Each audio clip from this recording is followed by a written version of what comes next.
are Chapmans in France. And the ones that are really rare are the gravy. The Z-horse, the only Z-horse in the world, was a beautiful animal to see. His mother was an Arabian racehorse, so it had the orange coating. And his father was a gravy zebra. Now the gravy zebras are the size of a horse, have a very fine pinstripe, they have big banjo ears, and their mane runs down the entire back. You would see herds of camels. I wrote down the names of them because I couldn't even remember them all. But my dad named them because they were camels, like cigarettes. Paul Mall, Herbert Tarrington, Chester Field, and Lucky Strike was Lucy Strike because she was a girl. And the one that was really important, call for Philip Morris. Right. People enjoyed it. And he also had a white camel born there. You were very fortunate if when you were going through, you saw babies being born. They were always so cute. And the ostriches always had babies around there, and the kids loved that. And Dad wanted the children to really enjoy the ostriches and see how they hatched. And he built, well, he didn't build, but he put in incubators up in front so kids could see them and adults too. And what you have to do when they're going to be ready to be born, you can hear them picking inside. You have to take a pick and punch a hole in it because it's too tough for them to do it. The father would usually do that out in the jungle. Mothers and fathers took turns staying on the nest. But they would die after so long. And my dad said to her father, take a jeep, go out there and study where they all have their nests, and find out what the secret is, why they can keep their babies alive. He knew enough about the pick. And my brother stayed out there in the daytime and nighttime. He put the lights on in the Jeep. And he finally found the secret. And it was so stupid, you're going to laugh when you hear it. The ostrich fed the babies their own poo-poo, or caca, whatever you call it. Because the bacteria would get their system working right. Now, Dad had men come in there, a few women, that wanted to start ostrich farms. And they said, tell us how you keep them alive. And he said, I can't tell you, but I will tell you when I sell the place. And when he did sell the place, he did tell them, and you saw ostrich farms going all up in Georgia and Florida. Very, very good. Well, we're going to get up to the main stars now, and that's the giraffes. They had one giraffe called Champ. He was the tallest giraffe of all. And when the trains came up close to where he was, he used to walk up and down on both sides of the train with his head up high, very proudly, like, look how tall I am. And once in a while he'd put his head down for some kid to see him and touch him, and his big brown eyes with those eyelashes were so beautiful. So that was a nice thing. But there was one, see how old I'm getting? He had one giraffe that was shipped in, not into Port Everglades, but up north somewhere. And the government confiscated it.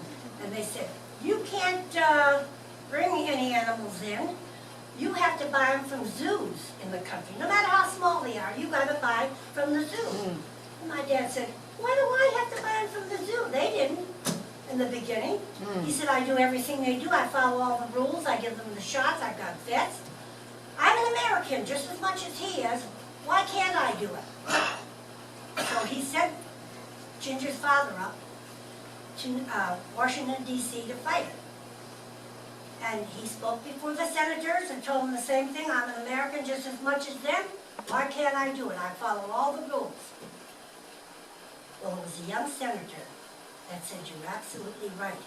Can I handle this case for you? And my dad said, yeah.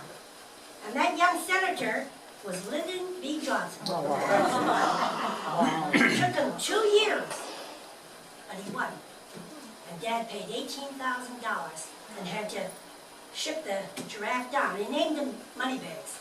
Well, then what do you think happened? The government sent my dad a bill for 2 years, room and board.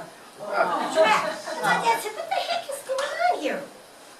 He said, when a prisoner is found innocent, you don't give him a bill for being in the jail all the time for that. So he set my brother up again. This time they got fast action, and he won the case again. But he said, I'd never do it again. When I was poor, I always said, I'm going to fight for the right. But he said, it isn't worth it because it costs you more to prove you're right. Well, there were a lot of movies made there. And those two cheetahs were actually in the movie, you probably won't remember, you're too young, Quo Vadis with Robert Taylor. A lot of people came, and Marilyn Perkins of Wild Kingdom came all the time and made different things for his show. And my dad had my brother, Ginger's father, take all kinds of pictures of animals being born, the white giraffe, and not the white giraffe, the white camel. And Marilyn Perkins asked if he could borrow it for one of the shows. My dad said yes. So he took it and he showed it. Years went by, my dad never got it back. So he wrote a letter to him and said, would you please send back my film, or at least a copy of it? Never heard from him. And my dad was a gentleman. He would never harm anybody or talk sassy to them all. Another famous person, really the most famous one that came, was Jack Parr. He loved the animals. He had shows going on all the time. And when he'd come down, he'd bring Hugh Downs with him, Dodie Goodman, Genevieve, Hans Connery. And my mother would always say to them, what is your favorite food? And they had a circular dining room with a huge table in it. And she'd make everything these stars liked. And then have them come up, and her and I would, of course, feed them all. And they loved it. And Jack Parr got to be so close with my father, he really loved him. And there were famous models. There was Miss America, Miss Florida, and Betty Page. You probably remember Betty Page. And when Betty Page came, she poses usually in the nude. So they sent my son, who was about 6 years old, into the house. They said, now you stay in the house. And Betty would get up in the tree, and the cheetahs, they put the cheetahs up in the tree. We didn't know that he was peeking out the window looking at us. If only I had a video camera back then. Well, Dad was beginning to get upset because he was afraid. He heard things like they were putting up big homes all along the fence line. And he was really afraid something would happen. He heard teenagers were beginning to go in there.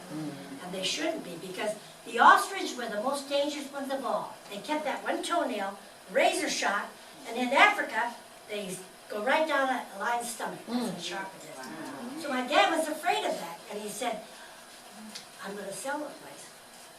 So somebody came in, and they offered him $1 million. Wow. But they had a stipulation. You have to have all the animals off in 1 month. So my dad said, all right, I've got a stipulation too. I don't want a check when you pay me. I want the cash. I want to see $1 million. I worked all my life for this, and I want to see that money, and I want to touch it. So they said, all right, that's what we'll do, and we'll have some officers there to guard it in the bank. And that's what he did, and made him happy. So there you are. His first goal, was not a wish, it was a goal, was to let these animals loose and see them and have people see them and be comfortable and all. He got that goal. The second goal of becoming a millionaire, he became a multimillionaire. The third goal